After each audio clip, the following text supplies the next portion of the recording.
Audio 7 मानव प्रगति एवं पर्यावरण। लेखक पंडित श्रीराम शर्मा आचार्य। अमेरिका तथा यूरोप के कतिपय देशों में पशु पक्षियों की प्रजनन क्षमता में भारी कमी आई है। अमेरिकी कृषि विभाग ने अपने रोग निरोधक कार्यक्रम में डीडीटी आदि प्रभावी कीटनाशकों पर अस्थायी रोक लगा दी है और उस हानि से बचने का उपाय खोजा जा रहा है जो इन रसायनों के प्रयोग से उठानी पड़ती है। लॉरेल, मैरीलैंड स्थित bureau of sports, fisheries and wild life संस्थान के तत्वावधान में 2 वैज्ञानिकों ने इस संबंध में विशेष खोज की है। इनके नाम है R.D. पोर्टर और S.N. बायमेयन। इन्होंने कुछ पक्षियों पर परीक्षण किए। उनके भोजन में इतनी अल्प मात्रा इन कृमिनाशक रसायनों की मिलाई जिससे प्रत्यक्षतः उन पर कोई घातक प्रभाव न पड़े। लगातार 2 वर्ष तक उस परीक्षण के 3 परिणाम निकले। घोंसलों से उनके अंडे गुम होने लगे। स्वयं पक्षी अपने अंडों का नाश करने लगे। अंडों के ऊपर का खोल बहुत पतला पड़ गया। यह पतलापन 10% तक हो गया। फलस्वरूप वे अंडे तनिक से आघात से टूटने लगे। यहाँ तक कि मादा जब उन्हें सेने के लिए उठती बैठती या करवट बदलती तो उतने में ही वे फूट पड़ते। आश्चर्य यह था कि पक्षी अपने अंडे खाने लगे। आमतौर से ऐसा कहीं अपवाद स्वरूप ही होता है कि कोई मादा अपने अंडों को खाती है। नासमझी या आपत्तिकाल की बात अलग है। सामान्यतः क्रूर या हिंसक समझे जाने वाले पशु पक्षी भी अपने अंडे बच्चों को प्यार करते हैं और उनकी रखवाली पर पूरा ध्यान देते हैं। पर यह पक्षी इतने भावना शून्य और आलसी हो गए कि खुराक ढूंढने जाने का कष्ट उठाने की अपेक्षा घर में रखे इस भोजन से ही काम चलाने लगे। मातृत्व की प्रकृति प्रदत्त भावना और प्रेरणा को भी उठाकर उन्होंने ताक पर रख दिया। यह प्रभाव था जो वर्ष के अंदर ही पक्षियों पर देखा गया और वह भी जबकि आहार में मिलावट की मात्रा 1.3 ppm 1 ppm बराबर है 10 लाखवें भाग के जितनी स्वल्प थी।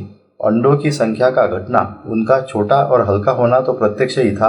कई ऋतु सेवन करने के बाद भी गर्भधारण करने से वंचित रहे, जबकि आमतौर से पक्षियों का ऋतु सेवन 100% प्रजनन में ही परिणत होता है। उनके स्वास्थ्य पर अथवा पीढ़ियों पर स्वल्प विष सेवन का क्या प्रभाव पड़ेगा यह जानना अभी शेष है। फिर आशंका यह की जा सकती है कि आगे चलकर उनके स्वास्थ्य में अवांछनीय दुष्परिणाम देखे जा सकते हैं और पीढ़ियों पर बुरा असर पड़ सकता है। हम जब अंधानुकरण कर रहे हैं तब अमेरिका के विचार इस दिशा में गंभीरता से पीछे लौटने की सोच रहे हैं। जेम्स एंड वाइट ने अपनी पुस्तक रेप ऑफ द अर्थ, धरती पर अत्याचार में लिखा है, अमेरिका में धरती पर अत्याचार हो रहे हैं। हजारों एकड़ भूमि रेगिस्तान बन गई है।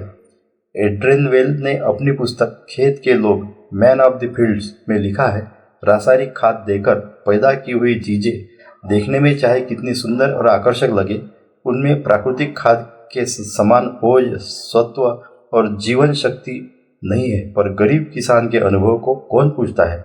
आज तो विज्ञान के अभियान में पड़े तथाकथित बुद्धिजीवी लोग अपने उद्योग और कारखानों को चलाए रखने के लिए रासायनिक खादों का धुआंधार प्रचार कर रहे हैं। गरीब किसान, भोला किसान उनकी चतुरतापूर्ण छल प्रपंच से सनी बातों को समझ नहीं पाता और तो और जनता के कर्णधार जो कृषि विशेषज्ञ या कृषि शिक्षक है, वे तक अपनी नौकरियों पर टिके रहने के लिए न तो ग्रामीण जनता के हित की बात सोचते हैं, न आने वाली पीढ़ी और अपने दीर्घकालीन जीवन तत्व के रक्षण की बात। इंग्लैंड के विचारशील लोगों ने सॉइल एसोसिएशन नामक एक संस्था गठित की है। वह तथाकथित सुधारवादियों से मोर्चा लेने को तत्पर है। इस संस्था में कई बड़े वैज्ञानिक, डॉक्टर और कृषि विशेषज्ञ हैं। संस्था के घोषणा पत्र में कहा है, हम एटम बम के खतरे को जानते हैं और आज धरती का जो शोषण हो रहा है उससे बेखबर है। इसलिए जनता को इसके प्रति जागृत करना जरूरी है। क्या हम चाहते हैं कि इतिहास हमारे बारे में यह लिखे कि यह एक ऐसी पीढ़ी थी जो मृत्यु के कार्य में इतनी व्यस्त थी कि जीवन के मूल स्रोत ढूंढने के लिए उन्हें कभी अवकाश ही नहीं मिला? या हमारे बारे में यह लिखा जाए कि यही पहली पीढ़ी थी जिसने धरती को क्षीण होने से बचाया और मानव जीवन का मूलाधार धरती की उर्वरा शक्ति को बनाए रखा। यह निर्णय इन्हीं क्षणों में, इन्हीं दिनों करना है। कहीं ऐसा न हो हमारी दुर्बुद्धि सर्वग्राही विग्रह की तरह संपूर्ण मनुष्य समेत इस सुंदर ग्रह गोलक को भी सदा सर्वदा के लिए ले डूबे। 6. प्रगति का एक घटक ध्वनि प्रदूषण। भौतिक प्रगति और वैज्ञानिक उन्नति की दौड़ में यह ध्यान ही नहीं दिया गया कि मानव जीवन को शांत, स्थिर तथा सुखी बनाए रखने के लिए वातावरण को कोलाहलपूर्ण न किया जाए। प्रगति के नाम पर हो रहा ध्वनि प्रदूषण मानव जाति के लिए एक भारी समस्या बन गया है। शब्द शक्ति का असाधारण महत्व है। इसी शक्ति के आधार पर मंत्र विज्ञान की सृष्टि हुई है। इसी विज्ञान को विकसित कर आर्षकालीन महामानव ने विश्व को ज्ञान का भंडार दिया है। सूक्ष्म प्रकृति के अंतराल में ध्वनि को ही गतिशील माना गया है, जिसके स्पंदनों से ऊर्जा की तरंग श्रृंखलाएं उत्पन्न होती है। शास्त्रकारों और साधकों ने मंत्र की गरिमा का सुविस्तृत प्रतिपादन किया है। मंत्र द्वारा न केवल शरीर की मलिनताओं को धो सकना, अपितु मन की शक्ति को जगाना एवं आत्मा की अनंत शक्ति को विकसित कर सकना भी संभव है। आज विज्ञान ने औद्योगिकरण की चरम सीमा पर मनुष्य को वे सभी साधन उपलब्ध करा दिए हैं जिन्हें पाकर वह अपने आप को सौभाग्यशाली मान सकता है, पर यह शीघ्र प्रगति वाली महत्वाकांक्षा अंततः हानिकारक ही सिद्ध हुई। ध्वनि का दुरुपयोग एवं शोर के रूप में उसका प्रदूषण विज्ञान द्वारा मानव जाति को दिया गया आज का अभिशाप है, जिसका विवेचन वैभव देने वाली प्रगति के साथ किया जाना आवश्यक है। इस अदूरदर्शिता ने, जिसे अनैतिकता की संज्ञा ही दिया जाना चाहिए, मनुष्य को पागलपन के नजदीक लाकर रख छोड़ा है। एक सर्वेक्षण के अनुसार अमेरिका के पागलखानों में उन पागलों की संख्या अधिक है जो कि औद्योगिक इकाइयों में कर्मचारी थे तथा वहां मशीनों के शोर के कारण अपना मानसिक संतुलन खो चुके हैं। शोर वस्तुतः शब्द शक्ति का विकृत स्वरूप है।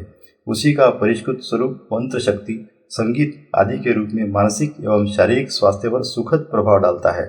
शोर वातावरण में जो ध्वनि तरंगे उत्पन्न करता है, उन्हें दोलनदर्शी यंत्र ऑसिलोस्कोप से देखने पर आसमान एवं कुरूप दिखाई देती है, जबकि संगीत स्वर लहरियों की ध्वनि तरंगे प्रवाहपूर्ण एवं समान होती है।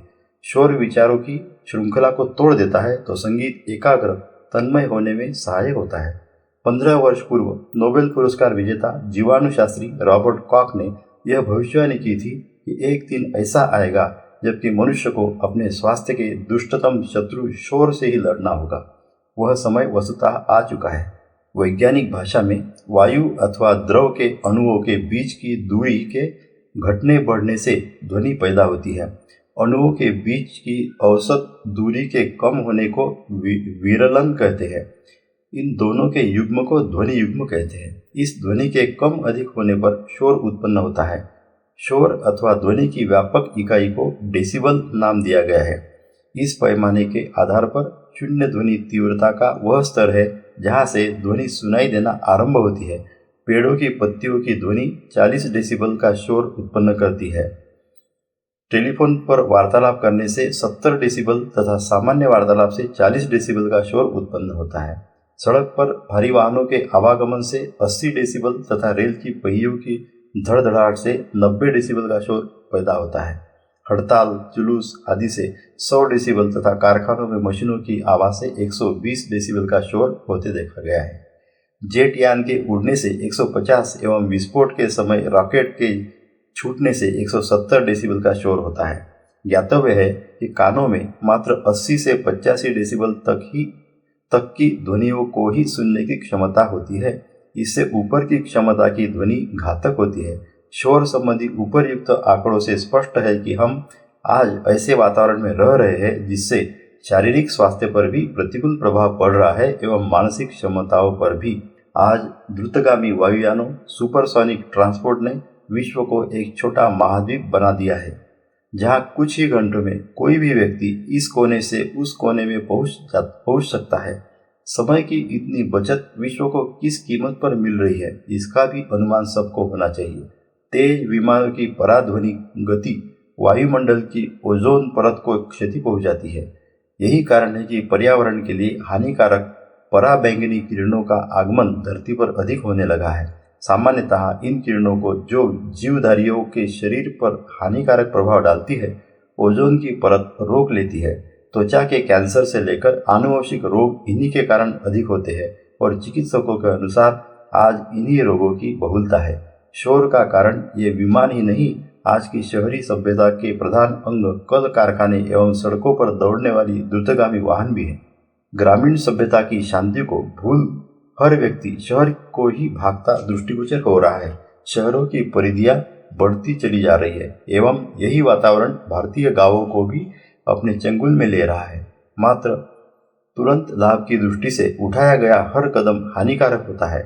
इसके प्रमाण रूप में हम वैयक्तिक जीवन में मनुष्य को स्वार्थी एवं विलासी तथा सामाजिक जीवन में निष्ठुर एवं अपराधी बनता देख रहे हैं। फिर भी इन प्रदूषण जन्य समस्याओं का कहीं कोई हल करता अथवा विरोध करता दिखाई नहीं देता। शोर का सीधा प्रभाव अनुकंपी तंत्रिका तंत्र से नियंत्रित होने वाले अंगों पर पड़ता है। इससे इन अंगों में तनाव बढ़ता है। रक्तचाप बढ़ने से लेकर धमनियों में रक्त के थक्के जमने तक की गंभीरतम प्रक्रिया शोर के प्रभाव से होती पाई गई है। हमारी अंतःस्रावी ग्रंथियों से होने वाले स्राव की मात्रा शोर बढ़ने से असंतुलित हो जाती है। फलतः शारीरिक रोग तथा मनोविकार उत्पन्न होते हैं। शोर के प्रभाव से मस्तिष्कीय विद्युत तरंगों में कई असामान्य परिवर्तन देखे गए हैं।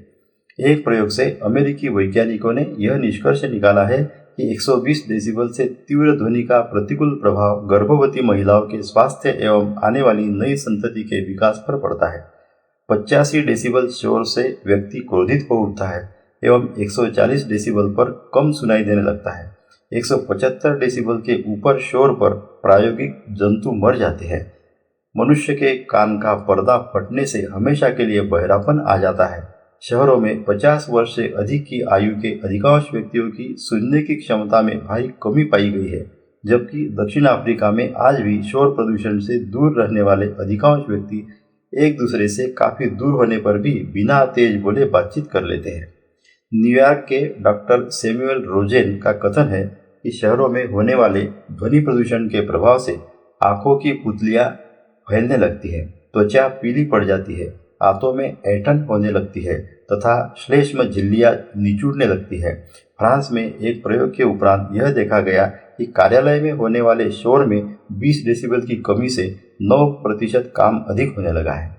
आज जिस अनुपात में निदान एवं चिकित्सा की सुविधाएं बढ़ी है, उसी अनुपात में व्याधियां भी बढ़ी है। जिस तरह फीस के पैसे सस्ते मनोरंजन में देकर विद्यार्थी तुरंत तो प्रसन्न हो लेता है, पर भविष्य में उसे इसके बदले पढ़ाई का 1 वर्ष गंवाना पड़ता है। इससे वह अपना भविष्य अंधकारमय बना लेता है। यही हाल आज विकसित बुद्धि कौशल एवं विज्ञान का हुआ है। सुविधा संवर्धन की दृष्टि से हमने ऐसे कदम उठाए जो शोर उत्पन्न करके प्रकारांतर से भारी अहित उत्पन्न करते हैं। इसी अदूरदर्शिता का मानसिक विक्षिप्तता, बहरापन, कुस्वास्थ्य के रूप में हमें प्रकृति ने यह दंड दिया है। यदि समय रहते चेता न गया तो छोटी सी उपेक्षा के द्वारा मिलने वाले घातक परिणामों से सारी मानव जाति विनाश के गर्त में चली जाएगी। राष्ट्रपिता बापू ने हमेशा गांवों को ही भारत का प्रतीक माना था। छोटे छोटे कुटीर उद्योगों को ही उन्होंने महत्ता दी थी। यदि इसी तरह हमने भी ग्राम्य सभ्यता को प्रश्रय दिया होता, उद्योगों एवं निवासों को घनीभूत न किया होता, तो प्रदूषण के वर्तमान दुष्परिणाम नहीं भोगने पड़ते। विकास ग्राम्य जीवन की ओर होना चाहिए एवं उद्योगों का विकेंद्रीकरण होना चाहिए, ताकि स्वास्थ्य पर हो रहे दूषित प्रभाव से मुक्त रहा जा सके। बुद्धिमत्ता इसी में है कि ध्वनि का वरदायक पक्ष ही उपयोग में लाया जाए। संतुलित दूरदर्शिता पूर्ण नीति यही कहती है कि विज्ञान का उपयोग अभिशाप न हो। जिन्हें धन ही प्यारा है, वे व्यक्ति भले ही शहरों में रहे, पर जिन्हें जीवन की समस्वरूपता पसंद है, वे अपना निवास प्रकृति के सानिध्य में बनाएं। इसी से सर्वत्र आनंद उल्लास का संचार हो सकता है। जीवन की गरिमा आहत होने से पूर्व ही रक्षा की व्यवस्था करने में है। यदि आज मानव जाति का भविष्य सुख शांतिमय बनाना है, विक्षिप्त समाज की विभीषिका से विश्व को बचाना है, तो वातावरण में व्याप्त कोलाहल से सुरक्षा का प्रबंध कर लिया जाना चाहिए। मानवीय सभ्यता का विकास दूरदर्शी, शालीन, बुद्धिमान व्यक्तियों पर ही टिका हुआ है। यदि ये ही व्यक्ति समय पर नहीं चेते तो विनाश सुनिश्चित है। प्रकृति के सौंदर्य एवं वातावरण की शांति को बनाए रखने के लिए जितने भी प्रयत्न किए जाए कम है।